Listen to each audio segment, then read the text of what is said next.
Hello everyone, welcome back to my channel and welcome back to my brand new video. আশা করছি তোমরা সবাই ভালো আছো আর সুস্থ আছো। আমরা 6 ফেব্রুয়ারিতে শিয়ালদা থেকে এনজিপির জন্য রওনা দিয়ে দিয়েছিলাম দার্জিলিং মেলে।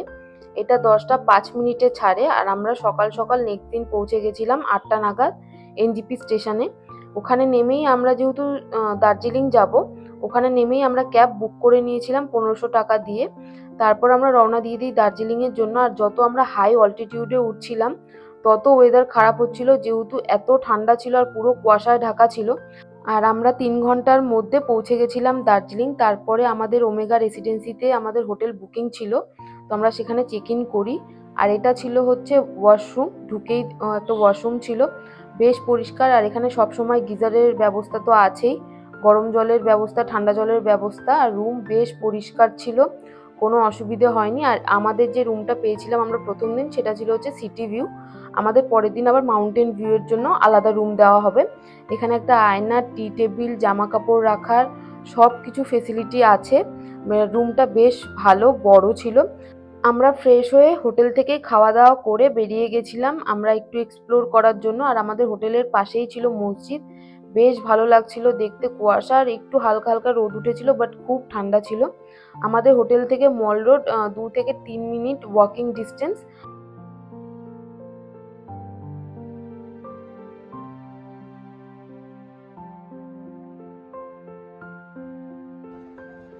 আমরা পৌঁছে গেছিলাম মল রোড। আর মল রোডে গিয়ে দেখি যেহেতু সেদিন রোজ ডে ছিল, অনেকে প্রপোজ করছে, অনেকে ফটোগ্রাফি ব্লগিং এইসব তো করছেই।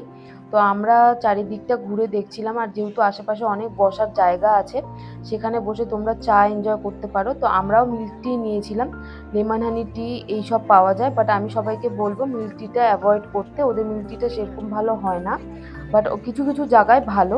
আমরা একটু চাটা খেয়ে আমরা হাঁটা দিয়েছিলাম গ্রিনারিজের দিকে। এখানে অনেক ফেমাস ফেমাস চায়ের দোকান আছে। আর সত্যি কথা বলতে আমার আর রাকেশের এটা ফার্স্ট টাইম আমরা দার্জিলিং গেছিলাম। তো আমরা চারিদিকটা ঘুরে দেখছিলাম কেমন কি। এখানে প্রচুর সোয়েটারের দোকান আছে, এমনি এই রোড সাইডেও অনেক মহিলা লোক সন্ধে নাগাদ চাদর সোয়েটার এইসব নিয়ে বসে, তোমরা কিনতেই পারো। আমরাও কেনাকাটি করেছিলাম। আর এটাই হলো সেই ফেমাস গ্রিনারিজের হোপ লেখা যে জায়গাটা আমরা এতদিন ফোনে দেখেছি। তো আমরাও এখানে অনেকক্ষণ ফটোগ্রাফি করেছি, আমি আর রাকেশ মিলে ফটো টটো তুলে নিয়ে আমরা এই গ্রিনারিজটা পার করে সামনে এগিয়ে আসলে কেভেন্টার্স। আর যেহেতু ঠান্ডা বাড়ছিল 4টে 4:30 নাগাদ, আমরা কেভেন্টার্সে ঢুকিনি, যেহেতু আমাদের গ্রিনারিজে ঢোকার প্ল্যান ছিল সন্ধে নাগাদ। আর 4টে 4:30 নাগাদ যেন আরও ঠান্ডা বাড়ছিল, আর আমার হাত পুরো ফ্রিজ হয়ে যাচ্ছিল, হাত কাজ করছিল না ঠিক মতো, খুব ঠান্ডা ছিল। আর যেহেতু এখানকার রোডগুলো একটু জিগজ্যাগ ওয়েতে, তো এই কেভেন্টার্সের উল্টো দিকে একটা রাস্তা নেমে যায়, সেখানে আমরা লাঞ্চ করতে চলে গেছিলাম। হোটেল মহাকাল অ্যান্ড রেস্টুরেন্ট, এখানে আমরা খাওয়া দাওয়া করেছি। এটা একটা বাঙালি রেস্টুরেন্ট, এখানে বাঙালি তাই বলে বাঙালি পাওয়া যায় না, ইচ অ্যান্ড এভরিথিং পাওয়া যায়, তন্দুরি থেকে শুরু করে চাইনিজ সব কিছু পাওয়া যায়। আর আমরা এখানে নিয়েছিলাম চিকেন থালি দুজনারই। যেহেতু রাকেশের মাটন খাওয়ার ইচ্ছে ছিল, ও মাটন যেহেতু রেডি ছিল না, মাটন পাইনি, আমি আর রাকেশ মিলে চিকেন থালি খেয়েছি। আর এখানে যে বেশিরভাগ ক্রাউডটা ছিল বাঙালিদেরই ছিল, বেশ ভালো লাগছিল দেখে। আর আমাদের যেহেতু ফার্স্ট টাইম, আমরা তো অবভিয়াসলি এক্সাইটেড ছিলাম। তো আমরা একটু খাওয়া দাওয়া করে নিয়েছিলাম, তারপরে আবার ঘুরতে বেরিয়ে গেছিলাম। আরও একটা ইম্পর্টেন্ট ইনফরমেশন দিয়ে রাখি, এখানে হয়তো অনেকেই ভাবতে পারে যে ননভেজ বেশি চলে, ভেজ রেস্টুরেন্টস পেতে অসুবিধা হবে, কিন্তু একদমই নয়। এখানে আমি যতটা দেখলাম বেশিরভাগ রেস্টুরেন্টস ভেজ অপশন বেশি। ইভেন আমরা যে হোটেলে চেক ইন করেছি সেখানেও veg options, each and everything. তো আমার এই জিনিসটা ভালো লেগেছে যে ভেজের সাথে সাথে ননভেজও আছেই, বাট ভেজ অপশনটা অনেক বেশি। আর এখানকার লোকের মধ্যে আমি আরেকটা জিনিস দেখলাম যে ওরা ফুল খুব ভালোবাসে। তো দেখছো সামনে অনেকে ফুল নিয়ে যাচ্ছে, খালি রোজ ডে বলে নয়, এখানে প্রত্যেক দিনই মানুষে ফুল কেনে। আর আমরা খাওয়া দাওয়া করে কেনাকাটি করতে একটু বেরিয়েছিলাম, জুতো জ্যাকেট অনেক সুন্দর সুন্দর কালেকশন ছিল। যেহেতু আমাদের সেইভাবে দরকার ছিল না আর সেইভাবে আমরা লাগেজ টানতে চাইছিলাম না, তো আমরা বেশি কেনাকাটি করিনি। আমাদের যেইটুকু এসেনশিয়ালস দরকার ছিল আমরা সেইটুকুই কিনেছিলাম। রাকেশের জন্য একটা জ্যাকেট কিনেছিলাম। আর আমরা পুরো খাওয়া দাওয়ার পরে সামনে একটা রোড চলে যায়, ওই রোডটা দিয়ে নেমে আমরা পুরোটা এক্সপ্লোর করছিলাম। আর পুরো রাস্তাটাতেই এরকম। তারপর আমরা উঠে এসে কেভেন্টার্সের উল্টো দিকে এই রাস্তাটা, যেই রাস্তাটা ধরে আমরা নেমেছিলাম সেই রাস্তাটা ধরেই যাচ্ছি। রোড সাইডে অনেক খাওয়ার দোকান বসে আর সন্ধে নাগাদ খুব ভালো লাগছিল দেখতে। আর মল রোডটাও প্রচণ্ড ভালো লাগে। তো আমরা যেহেতু সেদিন আর কোথাও যাইনি, আমরা মল রোডেই ঘুরছিলাম আর মল রোডেই বসেছিলাম, লোকজন সব কিছু দেখছিলাম। তারপর যেহেতু সন্ধেবেলা তোমাদেরকে বললামই আমাদের প্ল্যান ছিল কেভেন্টার্সে না ঢুকে সেদিন গ্লিনারিজে ঢুকবো। তো আমরা গ্লিনারিজে, এখানে প্রচুর বেকারি আইটেমসের অপশনস আছে।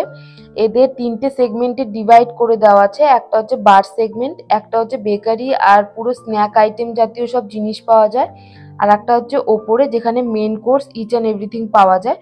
তো আমার যেহেতু ব্লুবেরি চিজ কেক খুব ফেভারেট, তো আমি ব্লুবেরি চিজ কেক নিয়েছিলাম আর একটা হট চকলেট। হট চকলেটটা বেশ ভালো ছিল, রাকেশের সেরকমভাবে ভালো লাগেনি। যেহেতু হট চকলেট একটু পিওর ডার্ক চকলেট দিয়ে করা হয়, একটু তিতকুটে ভাব থাকে, ওর হয়তো ওর টেস্ট বাডের সাথে ওটা ম্যাচ করে না, বাট আমার ভালো লেগেছে। আর ব্লুবেরি চিজ কেকটা 150 টাকা নিয়েছিল, বেশ বড় আর বেশ আমরা দুজনাই খেয়েছি। আমার খুব ভালো লেগেছে, সাইজ হিসাবে কোয়ান্টিটি অ্যান্ড কোয়ালিটি খুবই ভালো। আর এখানে আলাদা আলাদা অনেক কিছু অপশানস আছে, আমরা আর এগুলো ট্রাই করিনি। আমরা বাইরের দিকটা বসেছিলাম, ইভেন তোমাদের কাছে অপশানস আছে তোমরা ভেতরেও বসতে পারো বাইরেও বসতে পারো, তো আমরা বাইরেই বসেছিলাম। আরও একটা ইনফরমেশন, আমরা যখন গেছিলাম সেটা ছিল হচ্ছে অফ সিজন, ফেব্রুয়ারি মাসে। পিক সিজনটা চালু হয় এপ্রিল থেকে। আকাশ তখন ক্লিয়ার হতে থাকে, তখন ঠান্ডা খুব থাকে না, হালকা ঠান্ডা মডারেট ওয়েদার থাকে। তাই জন্য যখন কলকাতায় বা আমাদের এই দিকটাতে গরম থাকে তখন অনেকেই ওখানে যায়, তো ক্রাউড অনেকটা বেশি থাকে। আর আমরা যখন গেছিলাম ক্রাউড অনেক কম ছিল, তো আমরা শান্তিমতো ঘুরে সব কিছু দেখতে পেরেছি, ভিড় অনেক কম আর আমাদের ভালোও লাগছিল, বাট বেশ ঠান্ডা ছিল ওই টাইমটাতে। আর এখানে হচ্ছে আমরা একটু মোমো, স্ট্রিট ফুডে এগুলোই ট্রাই করেছিলাম বেরিয়ে, যেহেতু রাকেশের একটু স্ট্রিট ফুডের ক্রেভিংস হচ্ছিল, তো আমরা একটু খাওয়া দাওয়া করেছি। এখানে অনেক রকম আইটেম পাওয়া যায়, তোমরা ট্রাই করতে পারো। এদের মোমোসগুলো খুব ভালো, যেহেতু কোটিংগুলো খুব পাতলা হয়। তারপরে আমরা একটু ঘোরাফেরা করে আবার একটু মল রোডে রেস্ট নিয়ে, আর আমাদের যেহেতু পেট পুরো ফুল ছিল, তো আমরা সেদিন আর রাত্রে ডিনারে কিছু খাইনি। আর এটা হচ্ছে আমাদের হোটেল। আমি ঢোকার সময় যখন আমরা চেক ইন করি সেই সময়টা দেখাতে পারিনি।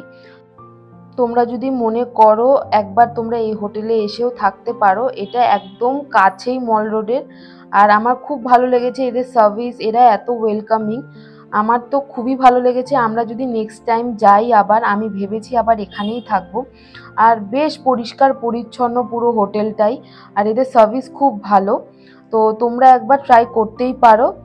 আর আমরা আজকে এইভাবেই ঘোরাফেরা করে প্রথম দিনটা কাটিয়েছিলাম। তোমরাও জানিও যে আমাদের ভিডিওগুলো কেমন লাগছে। আমি পরপর এক একটা করে আমি ব্লগ দিতে থাকবো পার্ট ওয়াইজ। আশা করছি তোমাদের এই ভিডিওটা ভালো লেগেছে। যদি ভালো লেগে থাকে please like, share and subscribe. Till then by.